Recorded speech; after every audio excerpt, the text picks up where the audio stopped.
नमस्कार, good morning, जोहार। मैं चुन स्वागत है झारखंडी हिंदी न्यूज में। तो चलिए जानते हैं आज की ताजा और महत्वपूर्ण खबरों को।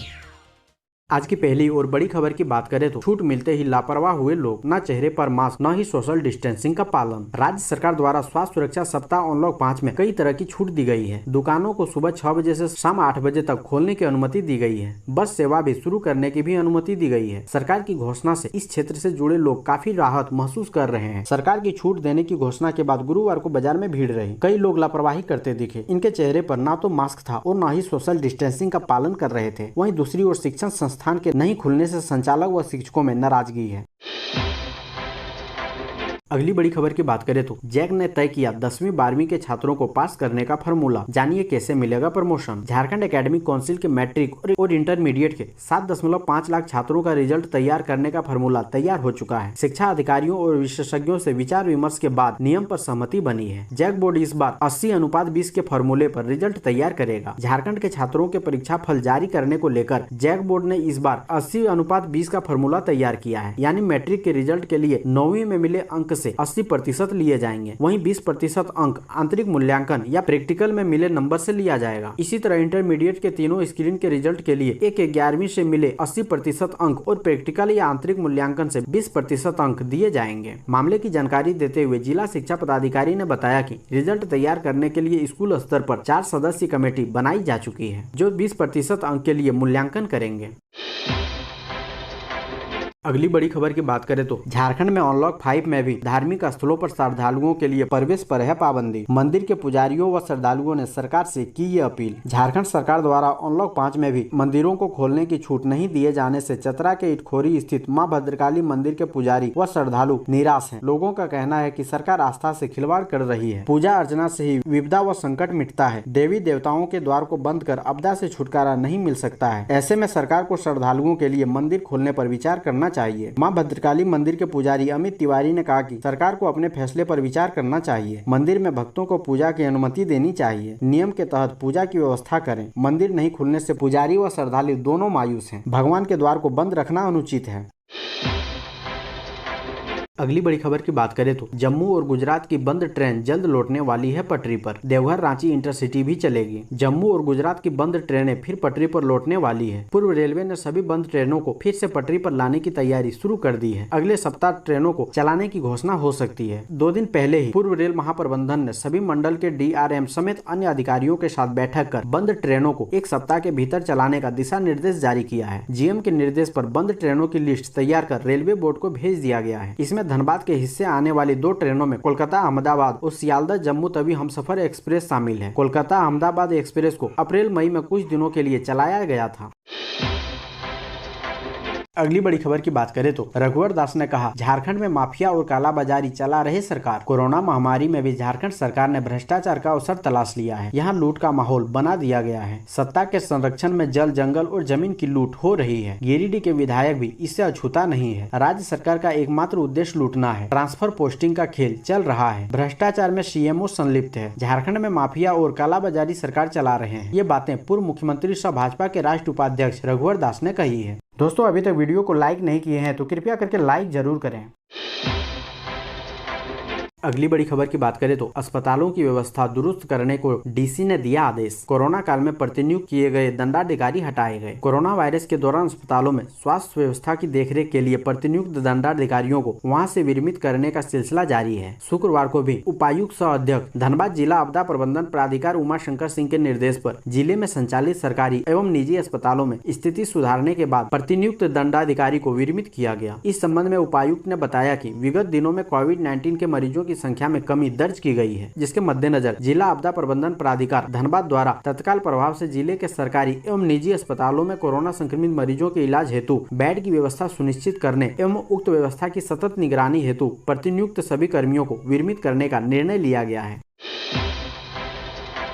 अगली बड़ी खबर की बात करें तो जल्द भरे जाएंगे कृषि पशुपालन एवं सहकारिता विभाग के रिक्त पद। सीएम हेमंत सोरेन बोले, अब दूध उत्पादन में अग्रणी बनेगा झारखंड। मत्स्य उत्पादन के क्षेत्र में झारखंड अग्रणी राज्य बन गया है। अब दूध और अंडा उत्पादन में भी झारखंड को अग्रणी बनाना है। इसके लिए टारगेट तय करना होगा, जिससे दूध उत्पादन में राज्य आत्मनिर्भर बन सके। पशुपालन के क्षेत्र पर भी ध्यान देने की जरूरत है। क्षेत्र की भौगोलिक संरचना और वहाँ के लोगों के रुचि के अनुरूप पशुपालन को बढ़ावा देना है। रिक्त पदों को भरने की दिशा में भी प्रयास किया जा रहा है। ये बातें मुख्यमंत्री हेमंत सोरेन ने अधिकारियों से कही। वे कृषि पशुपालन एवं सहकारिता विभाग की समीक्षा कर रहे थे। अगली बड़ी खबर की बात करें तो अगले 6 दिन तक गरज के साथ होगी बारिश। जाने मौसम विभाग की चेतावनी। मौसम का मिजाज फिर से बदला है। गुरुवार को हुई तेज बारिश के बाद शुक्रवार को भी आसमान में बादल छाए हुए हैं। भारतीय मौसम विभाग के अनुसार शुक्रवार को शहर का अधिकतम तापमान 26.7 डिग्री व न्यूनतम तापमान 23.8 डिग्री सेल्सियस दर्ज की गई। भारतीय मौसम विभाग ने पूर्वी सिंहभूम जिले में अगले 8 जुलाई तक गरज के साथ बारिश होने की संभावना जताई है। 2 से 6 जुलाई तक आसमान में बादल छाए रहेंगे और 1 या 2 बार गरज के साथ बौछारें पड़ेगी। वहीं 7 व 8 जुलाई को आसमान में आंशिक रूप से बादल छाए रहेंगे और बारिश गरज के साथ बौछारें पड़ने की संभावना है। इस दौरान अधिकतम और न्यूनतम तापमान में 1 से 2 डिग्री का उतार चढ़ाव देखने को मिल सकता है। अगली बड़ी खबर की बात करें तो अनलॉक 5 में बस परिवहन की छूट। भाड़ा बढ़ाने को लेकर परिवहन सचिव चालक आमने सामने। झारखंड में अनलॉक की प्रक्रिया शुरू होने के बाद राज्य सरकार ने अनलॉक 5 में बस परिचालन की अनुमति दे दी है। हालांकि अभी राज्य सरकार ने एक राज्य से दूसरे राज्य में बसों के परिचालन की अनुमति नहीं दी है। वहीं कोरोना काल के लंबे अंतराल के बाद बस सेवा शुरू होने से बस एसोसिएशन की तरफ से सरकार के SOP के अनुसार 50% क्षमता के साथ ही लोगों को सफर करने की अनुमति है। साथ ही AC बस में AC नहीं चलाने की अनुमति है। जानकारी के अनुसार परिवहन सचिव का बस चालकों को आदेश है कि यात्री पूर्व की तरह निर्धारित भाड़े पर ही सफर करेंगे। लेकिन बस एसोसिएशन का कहना है कि पेट्रोल और डीजल के दाम काफी बढ़ गए हैं और गाड़ी लंबे अंतराल से खाली पड़ी है। ऐसे में हम लोगों ने परिवहन सचिव से मिलकर पहले ही भाड़ा बढ़ाने की मांग रखी है। अगर भाड़ा नहीं बढ़ता है तो हम लोगों को गाड़ी चलाना बहुत ही मुश्किल हो जाएगा, इसलिए 20% भाड़ा बढ़ाया जाए। वहीं बस एसोसिएशन संघ ने कहा है कि हम लोगों ने विज्ञापन भी दिया, लेकिन इसके बाद भी बस चालक यात्रियों से भाड़ा बढ़ाकर ले रहे हैं। अगली बड़ी खबर की बात करें तो खूंटी उपायुक्त ने शहरी जलापूर्ति योजना के कार्य में तीव्रता लाने का दिया निर्देश। खूंटी जिले के उपायुक्त शशि रंजन ने लेबर इंगेजमेंट, फाइनेंशियल व फिजिकल प्रोग्रेस की वर्तमान स्थिति में तेजी लाते हुए शहरी जलापूर्ति योजना को जल्द से जल्द पूरा करने का निर्देश दिया है। शुक्रवार को नगर निकाय के विभिन्न योजनाओं से संबंधित बैठक में उन्होंने कहा कि शहरी जलापूर्ति के कार्य में तीव्रता लाने का निर्देश दिया। उन्होंने कहा कि पाइपलाइन का कार्य प्रगति तेज की जाए, अन्यथा संबंधित व्यक्ति के विरुद्ध अनुशासनात्मक कार्रवाई की जाएगी। उपायुक्त ने कहा कि शहरी जलापूर्ति योजना विश्व बैंक संपोषित सरकार की महत्वाकांक्षी योजना है और इसके पूरा होने से खूंटी शहर को सहज रूप से शुद्ध पेयजल मिलेगा। अगली बड़ी खबर की बात करें तो मुख्यमंत्री राहत कोष में बैंक ऑफ बड़ौदा के कर्मियों ने दिए 5.51 लाख। मुख्यमंत्री हेमंत सोरेन से उनके आवासीय कार्यालय में बैंक ऑफ बड़ौदा के प्रतिनिधियों ने मुलाकात। मुख्यमंत्री को प्रतिनिधियों ने झारखंड में पदस्थापित बैंक कर्मियों द्वारा मुख्यमंत्री राहत कोष के लिए 5.51 लाख रुपए का चेक सौंपा। यह राशि कोरोना संक्रमण से बचाव और राहत कार्य में खर्च किया जाएगा। मुख्यमंत्री ने बैंक कर्मियों द्वारा संक्रमण काल में किए गए सहयोग के लिए धन्यवाद दिया। इस मौके पर बैंक ऑफ बड़ौदा के महाप्रबंधक झारखंड जगदीश टुंगरिया, रांची क्षेत्रीय प्रबंधक मनोज कुमार एवं रांची के वरिष्ठ प्रबंधक कुमार जयप्रकाश उपस्थित थे।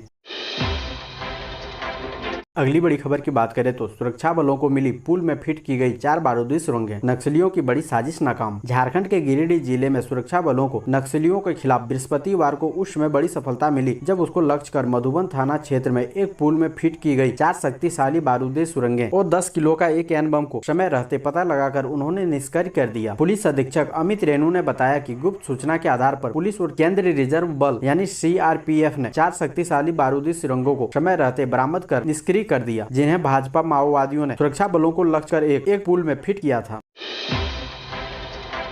अगली बड़ी खबर की बात करें तो बालू तस्करों पर शिकंजा। कोडरमा में सख्त हुआ प्रशासन। बालू लदे 19 ट्रैक्टर जब्त। नदी घाटों से सीधे बालू उठाव पर नेशनल ग्रीन ट्रिब्यूनल की रोक के बाद भी बालू का अवैध कारोबार होने की सूचना पर गुरुवार को कार्रवाई की गई। बालू के अवैध कारोबार पर अंकुश लगाने की ख्याल से कोडरमा जिले भर में एक साथ छापामारी अभियान चलाया गया। इस दौरान बालू लदे 19 ट्रैक्टरों को जब्त किया गया। सभी जब्त ट्रैक्टर को विभिन्न थाना में सुरक्षित रखा गया है। इस संबंध में खनन विभाग नियमानुसार कार्रवाई करेगा। अगली बड़ी खबर की बात करें तो पूर्व सीएम रघुवर दास के कार्यकाल में बने विधानसभा और हाईकोर्ट भवन के निर्माण में गड़बड़ी की जांच करेगा एसीबी। 465 करोड़ की लागत से बने झारखंड विधानसभा के नए भवन और झारखंड हाईकोर्ट की नई बिल्डिंग के निर्माण में हुई गड़बड़ी की जांच होगी। एंटी करप्शन ब्यूरो यानी एसीबी को जांच की जिम्मेदारी दी गई है। गुरुवार को मुख्यमंत्री हेमंत सोरेन ने इस बाबत आदेश जारी किया। दोनों भवनों के निर्माण पर क्रमशः 465 करोड़ और 697 करोड़ की लागत आई है। शुरुआती प्रवकलन के बाद भवनों के प्रवकलन को भी संशोधित किया गया। इसके लिए आवश्यक मंजूरी नहीं ली गई। पूर्व मुख्यमंत्री रघुवर दास के कार्यकाल में दोनों भवनों के टेंडर से लेकर निर्माण की प्रक्रिया पूरी हुई। दोनों भवनों की जांच हुई तो दायरे में राज्य सरकार के वरीय प्रशासनिक अधिकारी समेत कुछ सेवानिवृत्त अफसर भी सामने आ सकते हैं। अगली बड़ी खबर की बात करें तो डेल्टा प्लस वेरिएंट को लेकर जमशेदपुर में अलर्ट। इन राज्यों से आने वाले लोगों से रहें सावधान। देश भर में तेजी से फैल रहे डेल्टा प्लस वेरिएंट को लेकर जमशेदपुर में भी हाई अलर्ट जारी किया गया है। स्वास्थ्य विभाग के प्रधान सचिव अरुण कुमार सिंह ने राज्य के सभी उपायुक्तों को पत्र लिखते हुए इस बाबत अलर्ट किया है। उपायुक्तों को लिखे गए पत्र में उन्होंने कहा है कि आपको ध्यान में लाना चाहता हूँ कि डेल्टा प्लस वेरिएंट चिंता का विषय है। यह तेजी से नुकसान पहुँचा रहा है। फेफड़ा की कोशिकाएं तेजी से क्षतिग्रस्त हो रही है। महाराष्ट्र, मध्य प्रदेश और केरल राज्य के कुछ जिलों में डेल्टा प्लस वेरिएंट के मामले पाए गए हैं। ऐसे में उनकी रोकथाम के लिए विशेष कदम उठाने की जरूरत है। इसमें किसी तरह की लापरवाही बर्दाश्त नहीं की जा सकती है। प्रधान सचिव अरुण कुमार सिंह ने पत्र में कहा है कि 3 राज्यों से लौटने वाले सभी व्यक्तियों की सक्रिय निगरानी करना अत्यंत महत्वपूर्ण है।